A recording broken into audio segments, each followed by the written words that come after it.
Hey everybody, it's Lee, and this is Let Us Say It For You.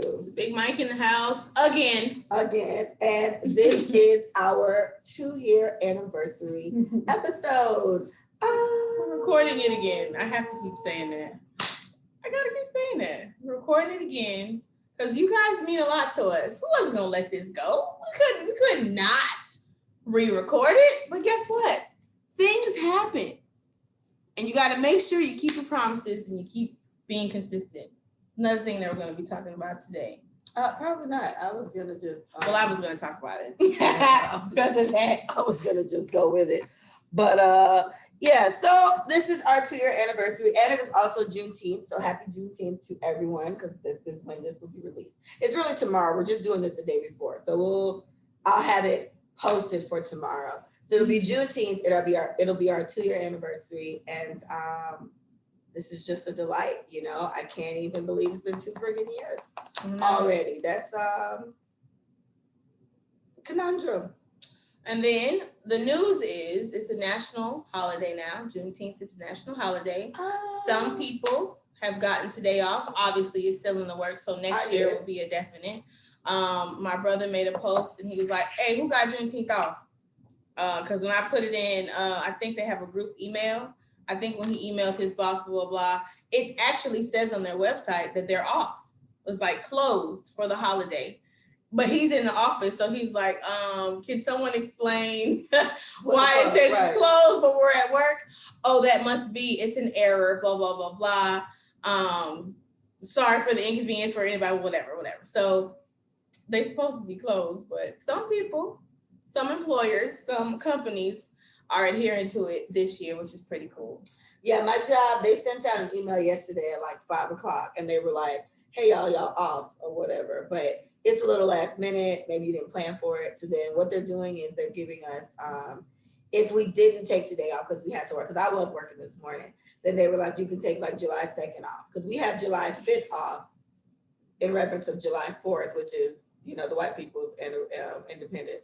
So that's what they were trying to do here. So I think how I worked it out is like I worked half a day today, like in the morning, so I'll take the evening off. And then my boss was like, well, then just take the evening off on the 2nd. I said, say less, okay? So that's what I'll do. So I think that's awesome. I think I didn't even know they were pushing for this to happen. Like I was posting my little video that I made last year for Juneteenth. And I just kind of keep reposting that because I just figured let's find a way to bring more reverence to it. And a point Michael made yesterday when we did this was that there's just so many things happening. Like everywhere you look, you see Juneteenth. So to me, you know, I think it's so great. I understand. We referenced Kavan. Shout out to Kavan, because when I posted that the Senate approved it or signed off on it, we were just waiting on the House at the time. He was like, yeah, but they took the curriculum out of schools. So it's not a win. You know, for him, it wasn't a win. And I get his point. I get his logic behind that, it not being a win. But I do still think it is one, just for the simple fact that I think so many people who probably don't even know what Juneteenth is, they looked it up at least to see why are we off today, and why are all the Black people in such a freaking frenzy. Right. Because you know, this day is off. So I am very thrilled. I think this is a win, and I think it's just nice to hold it in reverence. Again, I do strongly stand by how we talked about this yesterday, but I do think it is. I don't know how I feel about white people getting this day off and being paid for it. I just feel like that's not a thing. And we had a discussion yesterday where it's like, well, Jewish people have holidays that only Jewish people take, and I still got to fucking go to work. So why can't this just be a Black people thing? And Micah was giving her points, but I wasn't fucking with her. So the point was religion and culture weigh very heavily in this country, because, you know, you can believe and accept anything that you want to. No one can persecute you for believing in whoever you want to believe in, whatever God, whatever deity, whatever the case is. So Jewish people are holding on, because Jewish people are still white, that they're Jewish. That is their religious background. You know what I'm saying? But as a whole, their people are just known as Jewish people.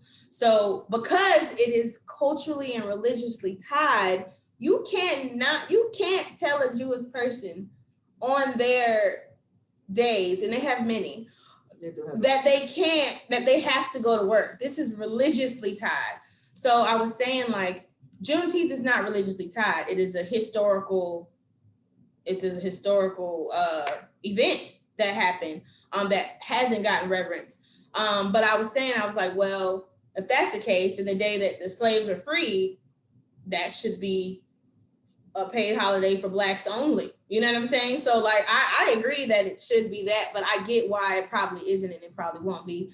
Martin Luther King, everybody get off, but he was, fighting for civil rights. So he kind of wanted everybody to be equal. So that's probably why everybody get paid on that day. But I was looking at some other posts today about Juneteenth, and it's a lot of mixed reviews. And I kind of want to bring this to the attention of African-American people.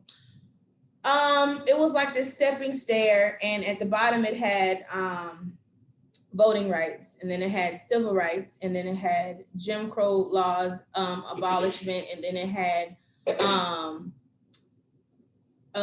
stop police brutality. It had a bunch of things that we have been asking for years, decades, centuries, low key, that we still haven't gotten granted. And the first thing that they do is give us Juneteenth as a holiday, right? So they skipped everything we've been asking for and just give us a holiday. So a lot of people have been, I don't know, it's kind of like we're never satisfied. And I can understand why people think we're never satisfied, but the fight isn't over. But we have to this is a small win.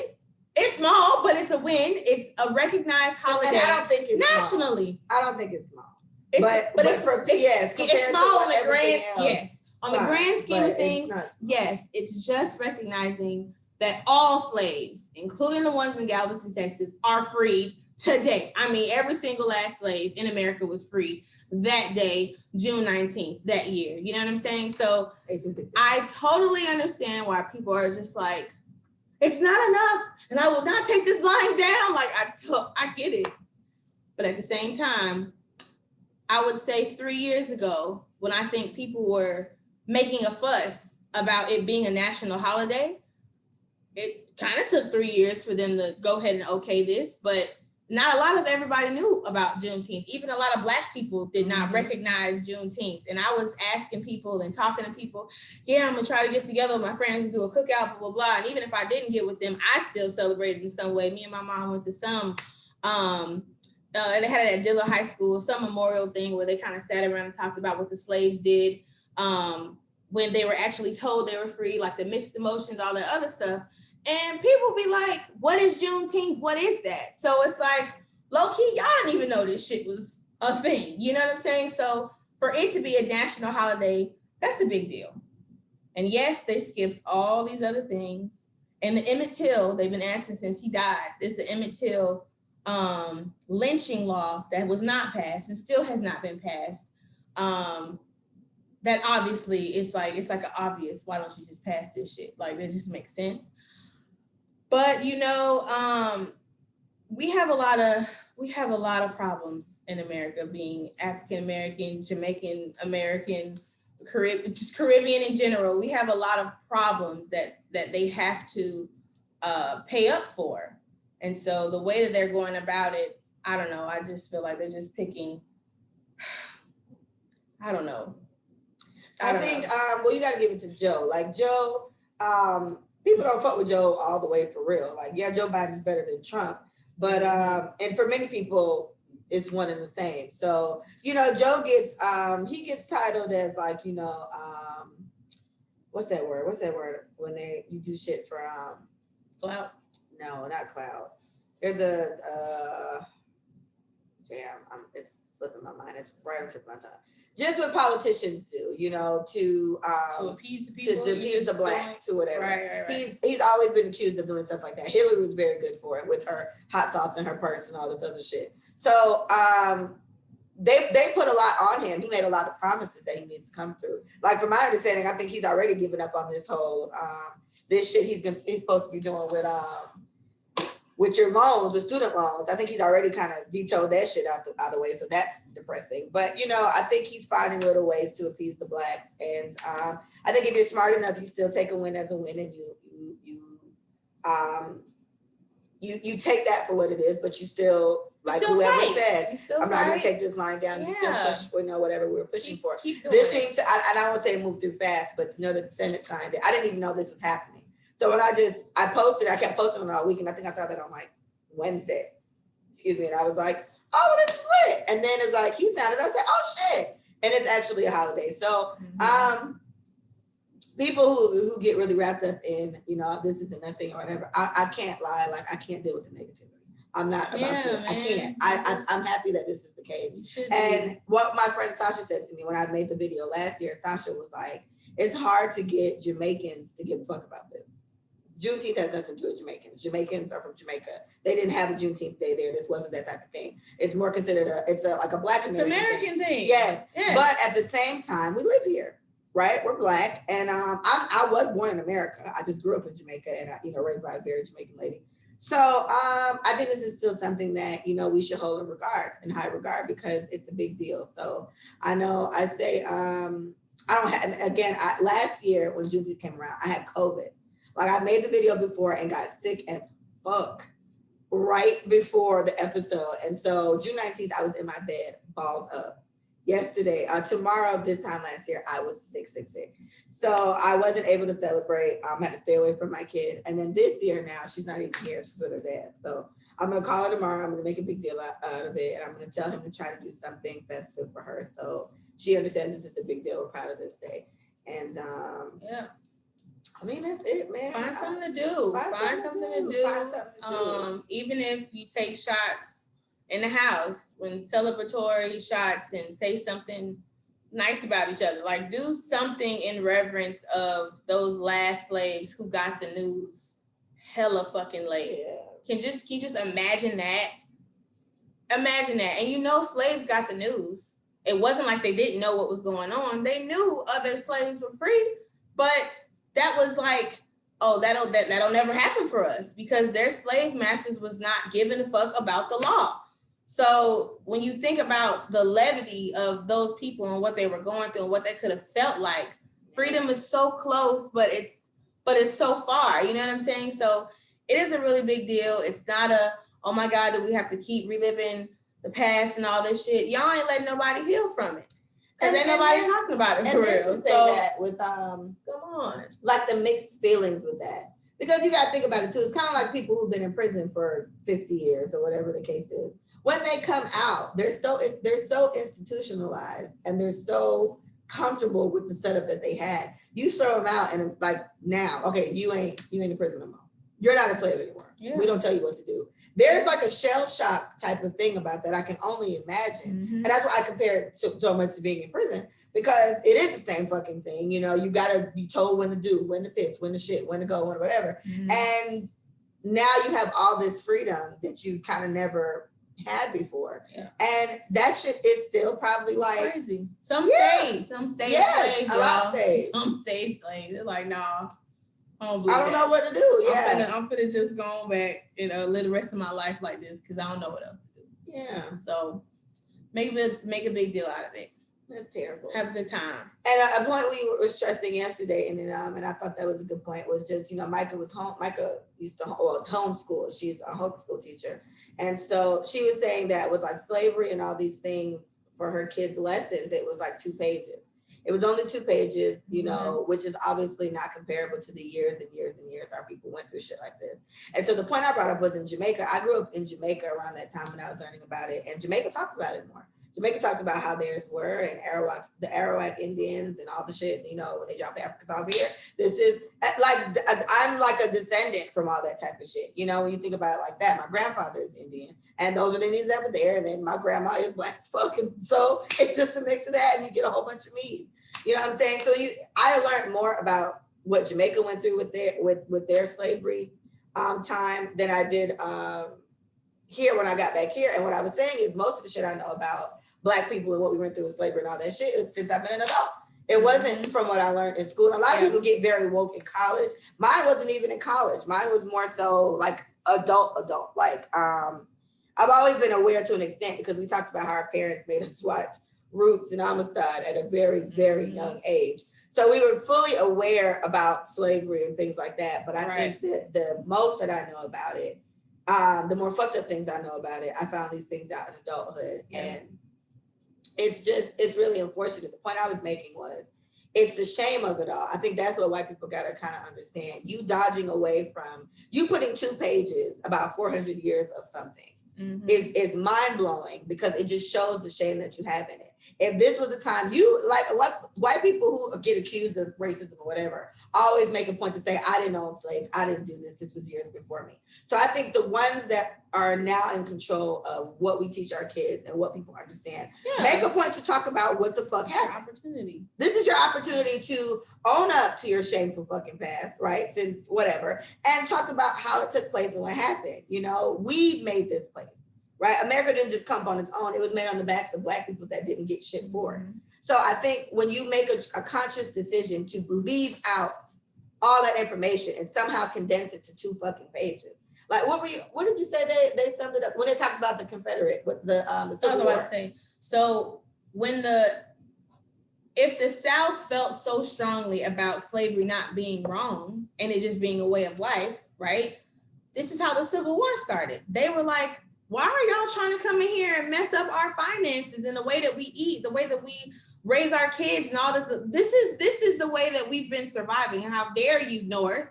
And the North was like, you cannot take a group of people and make them work for free. They didn't even care about the brutality. They were saying you cannot force people to work for free. That's just, what the fuck is that? That's the only thing they were really arguing about, is the free labor. And so the fact that the Civil War had to happen because they just did not agree. Yes, they did have slaves in the North, but the way that they described it in the history book when we were reading it, yes, it was longer than slavery was. The Civil War was the bloodiest war. The coldest, bloodiest war, lasted longest. And they make the point to say, like, you know, the most American lives. Yeah, 660,000 people died on both sides. They were both American. So if that's the case, to not make this continue, you know, certain things have to be in place. Like, we have to come to some type of agreement, whatever. Yes, the North won, yay, but did they really? You know what I'm saying? Like, in the grand scheme of things, the North won, yay, we're not slaves anymore. But Jim Crow still existed. They did not talk about Jim Crow in the Civil War aspect. They just talked about how bad the war was, the point of the war, and who won, right? That was the longest that we had. And when they talked about after the war, the slaves were freed. That's it. That's the last sentence. The slaves were freed. Like, that was the last fucking sentence. And so I had an opportunity to actually give a suggestion. I was working with KLA. I mean, I am going to use that for my kids. I'm probably going to homeschool my jit till he in 3rd grade. That's just how I feel about it. I'm used to it. It's fun for me. Tutoring is cool. So I was like, I love this curriculum. But the one thing that I must suggest, you guys are not, you're a private institution. You get to run this school how you want. You get to add in certain things in your curricula that public schools can't do. So what you can do as a suggestion is just give more information. I'm not saying be brutal. I'm not saying, because this is a 3rd grade audience, right? I think y'all can hype it up a little bit for 11th graders, to be real. Hype it up a little bit for seniors, because they're older. Their level of understanding that this is not happening right now, like, their level of thinking is just different. But giving more truth to what happened and how it happened and how it affected a group of people that were subjected to this genocide and this slavery, I think that's giving reverence to it happening at all. Thank you for the 2 fucking paragraphs, but not really. So I feel like whenever you get an opportunity to try to evoke change and speak up, that's one of those things, because unless you are going to take it upon yourself to leave the lesson and add on from a YouTube channel, or if you go to the encyclopedia, or if you look up articles, that's what I found myself doing. Most teachers who care about what their kids are learning do that. You know what I'm saying? They go over and beyond to drive home a point, especially if they're Black and brown. It's just certain things that our kids need to know, and they need to know they existed around this time. All these white people inventors, there was 2 Black people inventors in that whole book of inventors. And we already know half the shit that they had, especially for cleaning, was invented by a Black man and a Black woman, because we had to fucking clean. Right. So if you think about the grand scheme of things, you didn't make no fucking mop, nigga. Like, you weren't thinking about how to make something easier for yourself or time effective, whatever. So if you're so proud, and I'm talking about the Southern whites, if you're so proud and you are sticking to this just being your legacy, and you just totally negating the fact that you took a bunch of people from where they live, dropped them off somewhere, made them work, raped them, killed their children, killed them to prove points, lynched them, all type of shit when they didn't listen to you.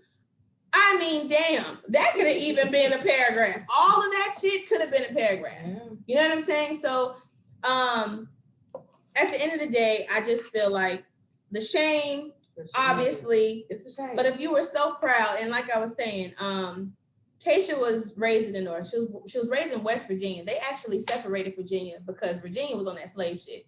And they was like, can we be a separate state?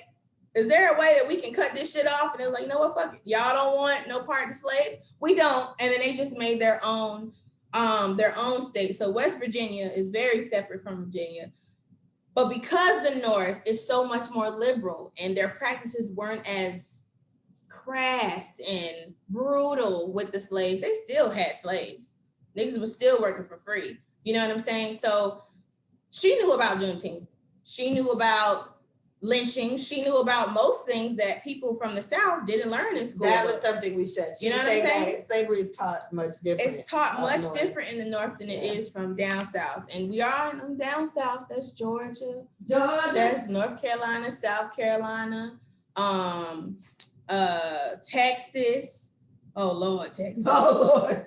Oh Lord. You know, so all those southern states have a very shameful history with how slavery is gone, and it makes sense because you can tell this like totally omitted in our history book. So you kind of got to go over and beyond and make sure your kids get the understanding and know what actually happened to us.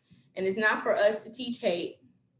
It's to teach understand. This is the history lesson. You learn about all these crackers killing each other because the Boston Tea Party, some fucking tea and oil and whatever the case is. I remember the same thing. I feel like I was taught a lot more about everyone else's oppression. Like I know a lot about the Holocaust. Yeah. And I remember crying. I was in class crying about the Holocaust because I was like, this is fucking terrible it did to these people. So I feel like I learned so much about that and so little about what the fuck they did to Black people. And again, I just go back to the shame, like, and this is when it comes to where there's so many white people that say, and not just white people, everyone in many other ways, and there's some Black people that say it too, and I feel like you need to shut your fucking goddamn mouth. But when they say shit like, just get over it, it's just like, this is not some shit you just get over. You can't force people to get over things that haven't been dealt with. There's so many things that still trickle down from what the fuck was done to us, right? And for people who are unaware, a point you made yesterday was, I feel like there's some of us that are just lost at this point. I'm talking about Black people, but we're mothers at this point, right? We have kids. So I think the next generation are going to be some of the most informed Black people you'd ever meet. Everybody named Mama Natural. Everybody, they mamas. We're going to be like kids in the 70s. Right. Our kids are going to be well informed. We got to watch their mouths. Her son's going to be ridiculous. Mine told some little white girl she was racist the other day. Well, not the other day. It was like 2 years ago. But I was like, man, we got to gauge this. You can't just walk up to people's kids, call them racist. But whatever. It's just like we don't know how great these kids can be once they just know what they came from. They just know what they came from. And then if anything, it gives them maybe more of a sense of pride to not just be, and Jamaicans would say a waste man or a waste gal. Basically means you don't do shit with your life. We used to really be out here getting fucking taken away. Like I had to break that down to my kid a couple weeks ago, and I felt so bad saying it to her because I almost started crying. But it was like in these situations, mommies would have their kids and they would take their kids. Yep. And so she was like, well, when would they bring them back? And they'd never bring them back. You know, you have to describe things like that to your fucking child, and it's fucked up. But this is what used to happen, and I think. When I think of shit like that, it hurts me for those women. It hurts me for those children. And this is what makes me so spicy and so ready to cut somebody the fuck out when they feel like, oh, just get over it. You don't fucking do that to people. We had a very dark past. That's the tip of the iceberg with the shit that was done to us. So I think when these things are taught as history, and this is why we take so much pride in what we do now, and this is why we carry ourselves this way, and this is why we strive to be better, I think paying homage to what we've been through and the people that paved the way for us to be able to do what we do today is what makes you develop a bigger sense of pride in your children and yourself. And why you don't just fucking piss your life away. Just on a whim, just because you just don't care.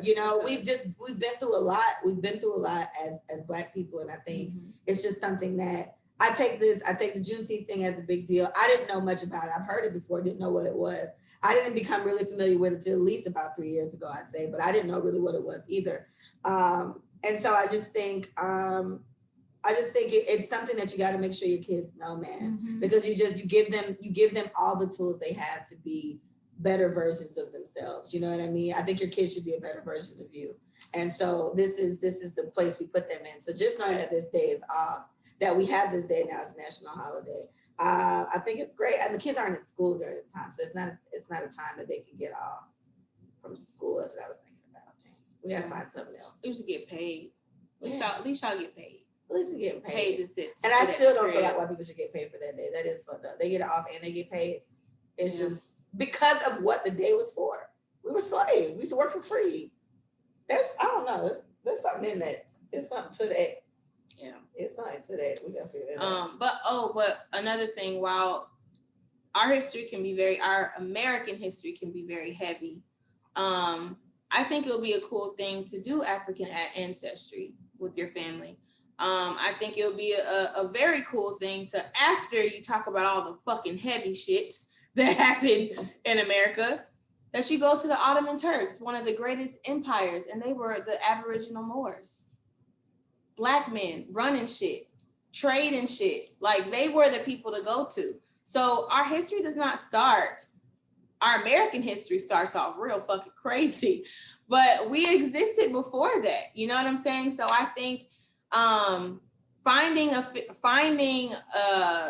kind of like a belonging somewhere, some tribe. You may not find the exact tribe, but at least the region in Africa, because that's where the fuck we come from. Like, to be real, like, there is some place in West Africa where we all come from. And so if you kind of like tie that in some way, it can kind of make it a little bit lighter, because you can talk about all the great things that happened in that place. And then the unfortunate thing that happened in America. Then you can talk about the great shit that Black Americans did after the fact. We got W.E.B. Du Bois. We got fucking Martin Luther King. We got Sojourner Truth. We got hella big hitters that really changed a lot of things that happened in America. So if you are feeling very like about talking about slavery with your kids, it is a period in our time that we need to reverence, but there's also a lot of other great things. We weren't just slaves. So the story doesn't have to stop there. You definitely need to tell them all the other great things that we've done and we've contributed. So I used to say, man, fuck this, I'm going back to Africa. But do I want to go to Africa? No, I don't. I want to be here. This is my home.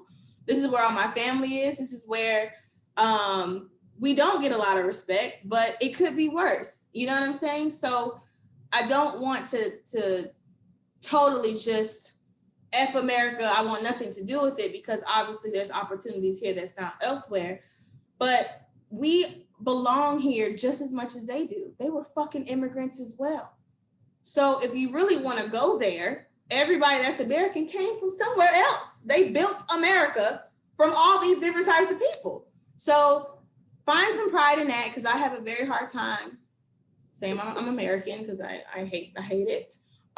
Because of the history, and then the disrespect, and then the constant feeding into other cultures and ethnicity about us, and just false, just fucked up shit, but this is the life that we live, and we can't change it. I don't think I would want us to be the oppressors, to be real. I don't think, why the fuck do we have to have oppressors? But I get it, this is the way of the world. It's the way of the world. War is the way of the world.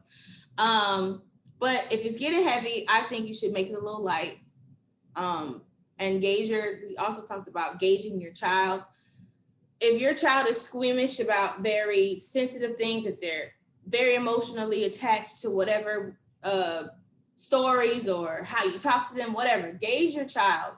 Maybe 9 is too early, and it may not be too early for some, but it may be too damn early to talk about the gruesome things. And what I was saying about slavery, I felt like Mia is more prepared for it now than she's ever been, like to watch a Roots or Amistad or something like that, because my mom showed me them shits when I was 6. Our parents didn't care. Yeah, our parents, right. They didn't gauge anything. They just did it. But we handled it well. Yeah, we did. But I can see it being, you know, just a lot, you know, for your kids. So if you're a little more cautious with your child, because that's something that me and Micah, what did you always say like about grandparents? Like, just because they didn't share. They did us such a disservice. Yeah, they did us a disservice.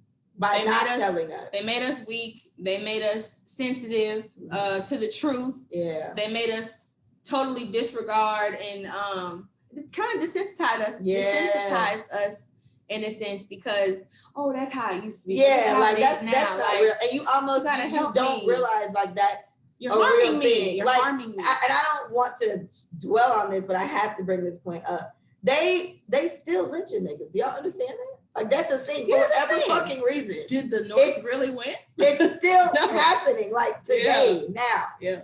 It still happens. There's still all these little stigmas and taboo things about being in the South at night by yourself as a Black person. That's still a fucking thing. Laws. It's still a thing. Yeah. So it's like this, and when I think about shit like this, then this is where I'm on board with everybody. It's just like, I'm not gonna take this lying down. Yeah, it's a lot of shit we still need done. So it's like, yes, thank you for the Juneteenth. Now what else you got? What else you about to do? But this is still a recurring thing. So yeah, it's still a thing. Yeah. So and it's been 60 years now. And that's about 60 years. Long. Not that long. So everybody just calm down. Calm down. Keep fighting the good fight. Keep signing petitions. Do what you must. Talk to your kids. Elevate our generation. But it's only been 60 years since we've been integrated. Like Blacks and whites come together. Ain't no signs outside. 60 years. And you know that shit not a long time. Because even once the signs went away, the racism didn't. They're still alive. Yes, they're still out here kicking. They still out here. They're making laws. They still in the Supreme Court. I think they be holding the longest positions for the longest amount of time. And these people literally, like we've talked about this like a couple months ago, episodes back. I think it was in Tennessee or Texas or one of them, where it's like Tennessee. It was Tennessee, where it's like the dude was still sitting there pushing to keep lynching? It was a law that was still. It was about slaves. It was like slavery was still legal. It's still legally. It's still legal. To have last year or maybe this year, it was just like, this is still a thing. And the guy was like, well, do we need to take it out? It was two of them. And it was like, well, I'm not going to pretend to know this. Bitch, you know enough. You work in the fucking Senate. You know enough to know what this language is saying. He was like, but he was on some like, well, our forefathers put this in there and we need to respect what words they put in. They own slaves. It's called amending. What the fuck? And the Senate has the right to amend. That's why they come to you. White people.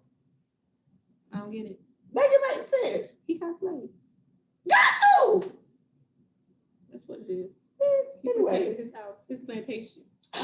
White people just relax, okay? I think for Micah to stress the point, it's only been 60 years. It's like all these Karens and shit. I think these are descendants. They are granddaughters. These are descendants of these fucking people. Nieces, nephews. Yes. Of people. Yes. People who believe it should go back to how it used to be. So when America was great, so low key, Trump was riding for these racist ass. Oh Lord, honkies. Trump is something else. He been quiet. Is he in jail? He ain't in jail yet. Oh, okay. He ain't in jail. So happy Juneteenth to you guys when it gets here. Something else we talked about was podcasting. I would like to still reiterate that if I could. Just that, doing a podcast has been a pleasure. It's a delight if you like to talk. Like we said, or we keep saying like we said because we said all this already. Sorry, y'all. But yes, the podcast was born right here in this living room. Michael would be sitting here, or probably on the pillows over there. I'd be on the couch. We'd be drunk, and we'd always somehow get on Black people, And I'm Caribbean, and Mike is American, but we're both Black, and we both somehow managed to have very different mothers, but they seem to have the same values. And so this is how they had the same kid on the same day, a few hours apart, and it's just kind of how it's worked out, So what I was saying, advice for podcasting, before I started this, I did actually look up what you should do. And a lot of places, a lot of sites I read, if you don't have something specific that you like to talk about, then you're gonna fail around episode 7. They say most podcasts, that's actually statistically proven, I guess, that most podcasts don't make it past episode 7 because they just kind of, they run out of juice. So in our situation, I made it to be a point of, we talk about whatever fuck we feel like talking about that day. Every time somebody asks me what's your podcast about, whatever I feel like talking about. Sometimes it's about sex. For you. Sometimes it's about sex. Sometimes it's about slavery. Sometimes it's about our parents. Sometimes it's about our kids. Sometimes it's about my plants. Like it's literally, sometimes it's about social media stuff. It's literally whatever we feel like talking about. And this is how we've been able to keep finding things. When we go on these little hiatuses of not having episodes, it's not because we don't have shit to talk about. And unfortunately, it's not even because we don't see each other, because we see each other all the time. We're just busy, you know, like we had a 3-week break, and the first week it was me. I didn't feel like it. And then the other 2 weeks it was Micah, but it was just things came up, you know, it wasn't even on purpose. One time we actually sat down and planned to do it, but sis had to run real quick. And then sis had drama after that with her car and had a whole situation. But it's just consistency is the key, I think, when deciding to do a podcast. It's really not that complicated. We use Anchor, shout out to Anchor FM. That's who we use for our place, but there are so many sites that facilitate podcasting for free, and they distribute them for free. There's things like for ours, and for example, our podcast is also on SoundCloud, which I pay for because it's just so large that you have to pay for it to be on there. And for iHeart, it's on iHeart as well, but I had to actually put it on iHeart, and I put it on, what's that P word one? Pandora actually has podcasts, so you did not know that. So you have to submit those the one, but Apple Music, Spotify, all these things, it automatically does it for you. I think if you find something to do, you should really do it. And we were also stressing the idea of having conversation, you know, talking to people. You brought up the Chad Ochocinco, the one that he's on. And it seems like a lot of guys tune into it. I haven't seen it, but I've seen clips. I'm not sure. I've seen clips of it, and it looks good. It's such a good podcast. It looks really good. They just don't talk about sports. They talk about mental health, and they talk about business. And they talk about their wives. They talk about relationships. Like they have their wives on there and their girlfriends, and they have like this really nice little dialect going on of what happened when we first started together and how it is now. Like it's a really great podcast, but you don't see men doing that. And so the point is, guys, women talk all the time. And we also mentioned if you're getting together with your friends to talk shit about other people, that's not really bonding. And that's not really elevating you to think differently, right? So I do believe, because me and Leah don't just talk about our drama or ourselves, we actually talk about what the fuck's going on in the world. We talk about how to be intentional parents. We talk about the shit that's gonna actually matter, you know, that's gonna change our perspective and make our lives better, right? So for guys, my mom had a similar conversation at the house where she invited my brother's friends over, and then my friends came over, so we just kind of had like a conversation. But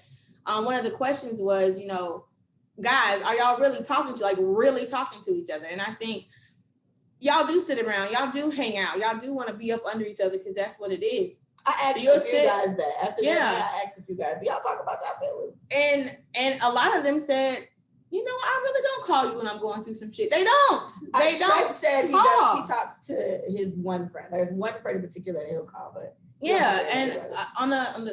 and then another one, I was on another podcast, Speak On It, they were basically saying, one of the guys on there was saying, Mark was saying, you know, I kind of find a way to slide it in there, but I don't directly tell them what's going on.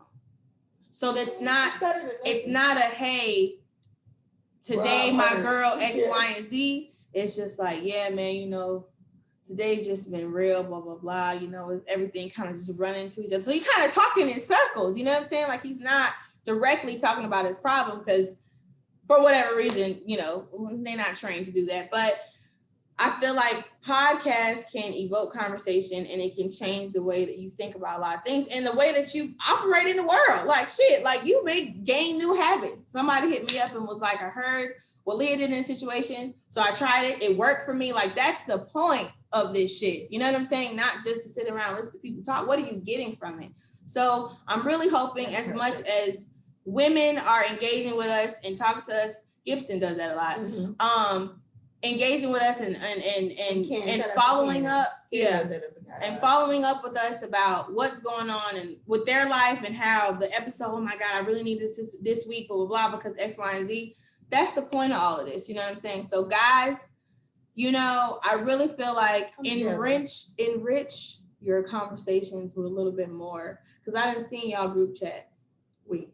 And it's just as bad shameful. Just as bad as ours. If not worse. It's worse. So change the conversation. Let's talk about real shit. And I know how that can be heavy, but we actually find it a lot of fun to talk about shit that's going on in the world. Because and I brought up the soiree. I have a Christmas soiree every year where I invite, you know, just my closest people. We all dress really nice. I just make everybody do that because I feel like my logic was white people get together all the time and have soirees at their homes and they dress in like gowns and drink eggnog. Why can't we do that? So that was the only reason why I did it. But after the first year of it, I started to make it a talk thing. Like once we come, I make everybody take a nice picture. You got to take a nice picture. And then I have like little fancy stuff. Like I have like caviar and like, it's supposed to be bougie. That's the point. But I always have the talk phase, the question phase, where I ask these thought-provoking questions. You know, there's something you could be. What would you be? If you could do something without judgment, what would it be? You know, whatever. And it's always such a delight. It's like the highlight of, I won't even say my year, but it's close. Like it's up there because I just love the conversation. And I love, there was probably about 15 people. And I just love everyone from different walks of life that have a view on this. We have debates about this. It's always such a good time. It's such a good time. Having conversation with people in your age group, that's what, you know, broadens your horizon. Okay. If you sit around gossiping all day, you're silly. That's some silly shit. Yeah. Stop it. Read a book. Do something. What did you say about books yesterday? You said something about that. I'm a reader, you're not a reader, but what? Oh, so like when you talk to different people, obviously they bring something to the table. So people who actually read books have a different like level of like their vernacular is different, right? So the way the insight comes in about a certain perspective, like that can help you. You don't even fucking read. But because this person does this or shit, an avid audio listener, they ain't reading, but they're getting information from other sources. So you know what I'm saying? Like at the end of the day, it's just more about just listening. Like, what are you retaining? What are you getting from this? How is it changing your life in a sense? So. And I shouted out all the guests. Thank you to all the guests that have been on this year or ever at all at this point. Thank you guys so much for always being on here. Shout out to all the podcast friends that I've made. Practice starts Monday. Those are a group of guys that went on there. Gibson's podcast, Say It Again, Speak on It. Speak on It. Shout out to Speak on It podcast. We're going to do crossover episodes of both of them. Brunch Babe, shout out to Tiny and her friends. Same thing, I'm going to have them on one. So it's just, I like all the camaraderie. My daughter's grandma's word is fellowship. She's a church woman. So I love the fellowship and I love just being able to do this. Me and Micah do spend a lot of time together already and we do talk a lot. And Micah's point yesterday was that the podcast brought us closer. And I thought about that and I was like, did it? And I was like, I mean, I guess it could. There's no way it could. Right, it had to. There's no way it couldn't have bring us closer. But yes, we would do this all the time anyway. So, and that's kind of the thing too. Now, and that's something I guess I want to talk about real quick. If it's something that me and Micah would do this all the time just because, right? Once you put a recording and a camera and a microphone and all that, it does make it somewhat more of a job and it takes the edge off it a little bit. Like it does take it away from it a little bit, for me at least. Yeah. Because it's like, we got to do this now. It's when we did it when we felt like it. It's not a do it when you feel like it type of thing. You got to do it every week. You have listeners. So I think you need to prepare yourself for that, but just find enjoyment in it and make sure it's something that you enjoy talking about. Mm-hmm. And that's the point I made. So those people who had podcasts, 7 episodes, and then it stopped, y'all know y'all can change up. Right. What the fuck y'all talk about? Really at the end of the day, you can have a series of something. This series about relationships. Let's say you started your podcast and want to talk about relationships, and then you did that shit in 7 episodes. Oh fuck! What do we do now? Yeah. You don't have to kill the podcast. Think of a whole nother series. It's so many different things that happen in the world, that happen in your life, that you can literally branch off of. Every season, every series can have 7 episodes. Yeah. Make it a fucking thing. So don't give up so easily. Conversation, you can talk about any fucking thing. Like, you can talk about fruit. You can talk about different fruit every goddamn episode if you want to. There's a lot of fruit out here. So figure out something that will continue the spark of why you wanted to do a podcast in the first place. Your mission is to reach people and to evoke conversation, to change perspectives. If that's what the grand mission is for your podcast, then find a way to keep it alive. You know, it does not have to be a lost project, a lost cause, or a failure. No. You just need to go back to the drawing board and figure out some different topics that you can continue to go. And content building. You can do 3 months. I did a whole year of content for Millennials on the Move. Every day, January 1st to December 31st. I still got that shit. I can run that bitch back if I wanted to. It's already done for me. I literally just have to talk about what I wrote for week 1, week 2, week 3. Figure that shit out. It's very simple if you just sit down and plan it out. Sometimes people can't do on the whim shit. You have to kind of plan out what's going to be your next topic of discussion. So if that's the case, plan ahead so you won't be tripping when it's time. I think Micah literally gave you guys all the gems there. You should send her money for what she just sold because it is phenomenal. That's a great point. I think it's a great idea where people who stop on 7 episodes make it about different things. Do series, do a season, whatever the fuck works for you. If it's something that you enjoy, that you enjoy doing, if you like it, keep the podcast alive, man. Keep the podcast alive. So it's been a delight. Yes. It's been a delight for the 2 years. We're gonna. For year 3, the key is consistency, just making sure no matter what, I put out an episode that week. So if I can't get Micah, I'll find somebody else. Like, I just have to put more effort in it. I take responsibility for that because it's on me half the time. So I got to make sure I do that. So and it'd be me. Sometimes I don't feel like it. But you can't do that. Can't do that because you got people that are listening, okay? And that's how you lose your viewers when you fall off. So consistency is going to be the key. I plan on putting out an episode every single week. I hope I can stick to that. Fingers crossed, or at least make up for it if I do. Let me not crunch that. I'm gonna try to just stick to it week by week, just something. We're gonna be out of Micah eventually, but just for a little bit. September to December. Not long. Yeah, and at that time, then it'll be fun. I'll have some guest hosts, and we'll see how that works. But this is how it goes. You just stick to what you like, and hopefully, it keeps going for you.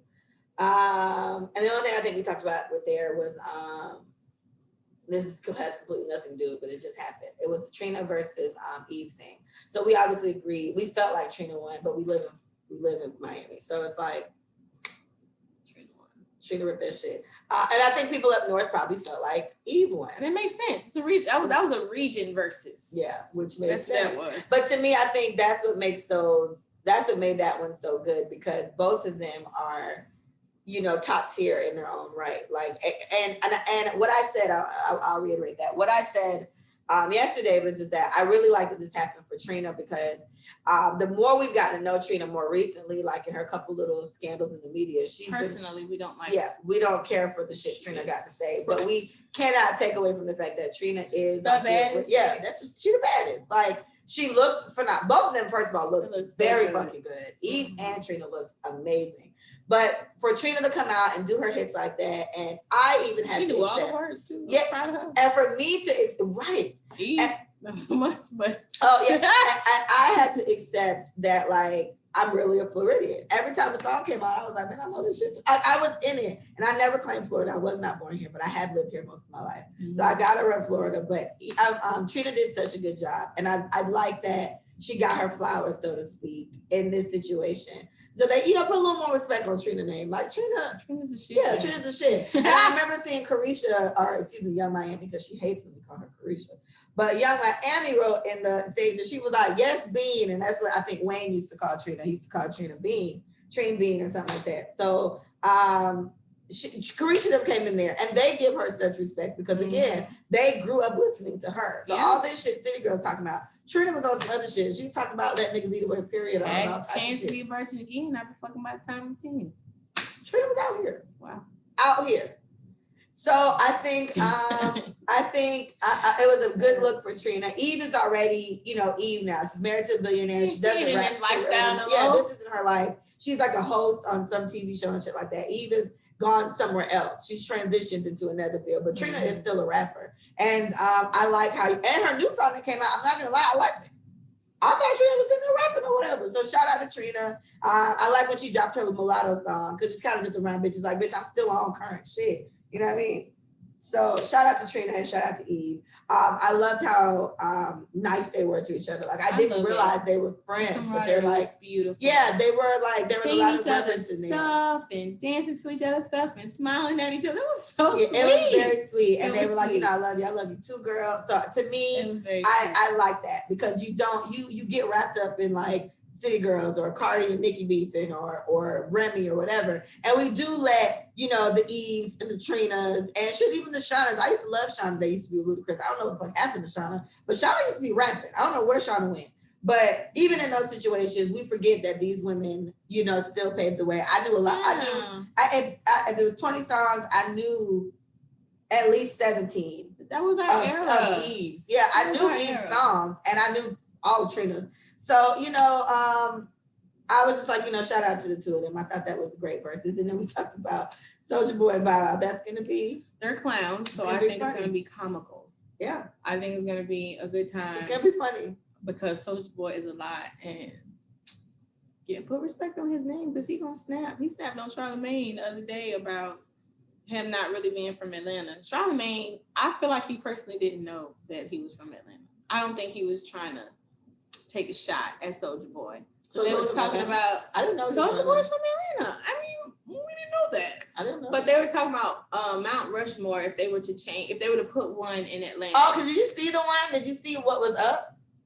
Was it who? The Mount Rushmore, like they had Rich Homie Quan on there. Yeah, and so and the other three I forgot, but they kind of said. So they were talking Tip about wasn't there, Gucci wasn't there. Yes. Like, so Migos was talking to them about what it would look like, who's supposed to be on there or whatever. And then they was like, oh, gotta put Soulja Boy on there. He was like, Soulja Boy ain't from Atlanta. And then all of a sudden, Soulja Boy was on his live or whatever the fuck he was on. And he was like, look at my name! Like he was like screaming. What you mean I ain't from Atlanta? What you mean? Like he was crazy. And he was like, man, you about to make me call my mama. Like I was like, okay, this is gonna be a great versus because he's a fucking lot. Shout out to Soulja. They gotta put Soulja on there. And I saw the Mount Rushmore thing, and I remember the other three thinking, okay, that makes sense. But Rich Homie Quan had no fucking T.I. has T.I. was not on there. T.I. was not on there. Gucci was not on there. How the fuck y'all put Boo Up on there? That's somebody said it. How the fuck Outkast make it? Killer Mike is from Atlanta. They were like, how the fuck Killer Mike? Like it was too much. You can tell Azir made that bullshit. Somebody said Rich Homie Quan made it because Rich Homie Quan had to make this shit because why the fuck else is he on here? He ain't came out with a song. And Benny goddamn I miss him. I like Rich Homie. I liked him too. I like that nigga so much. Sorry guys. But yeah. I gotta find him out.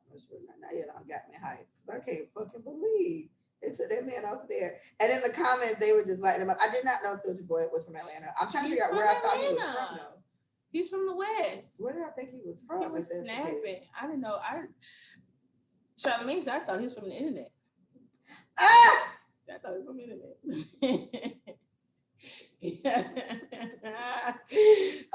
Like internet boy, he watched American Gods. That's why American Gods is a TV show on HBO. Very interesting show.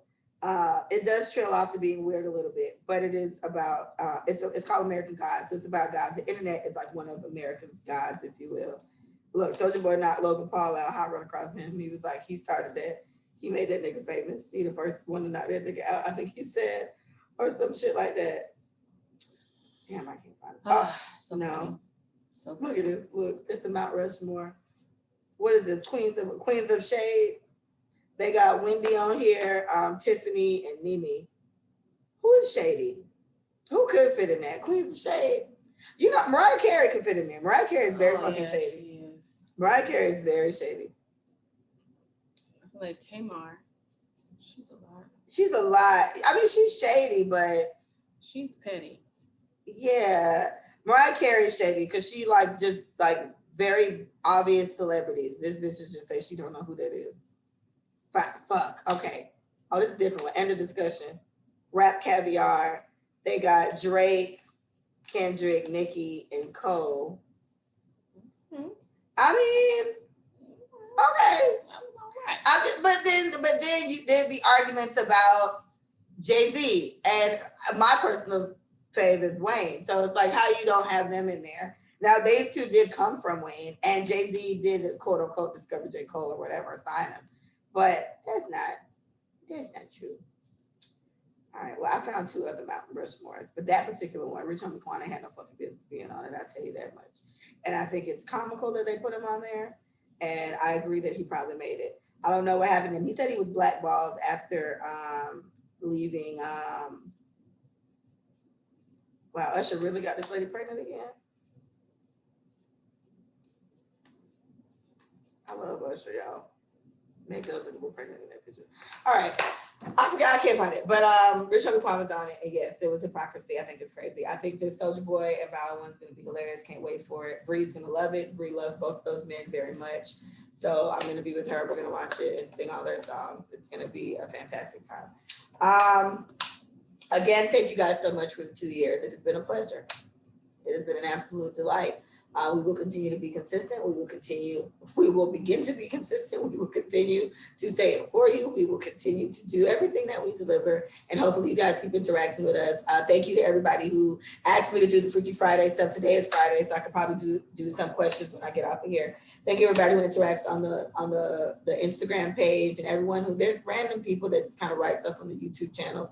Thank you for that. Thank you to everybody who just randomly shares the podcast. It's always so nice to see that pop up. Oh, so-and-so shared the podcast. Thanks. So that always means a lot. I appreciate it. We need all the publicity we can get. So I appreciate it so much. Thank you guys. Thank you. You're amazing. Man. Keep listening. Yes. Visit us at letitsaitforYou.com. Follow us at Let It Say It For You on IG. Let It Say It For You on YouTube. And Let It Say It For You, just for you, on Twitter. Thanks, man. We out. All right. Thank you. Like, stop recording. Over. That's not how it works. Oh, thank you guys.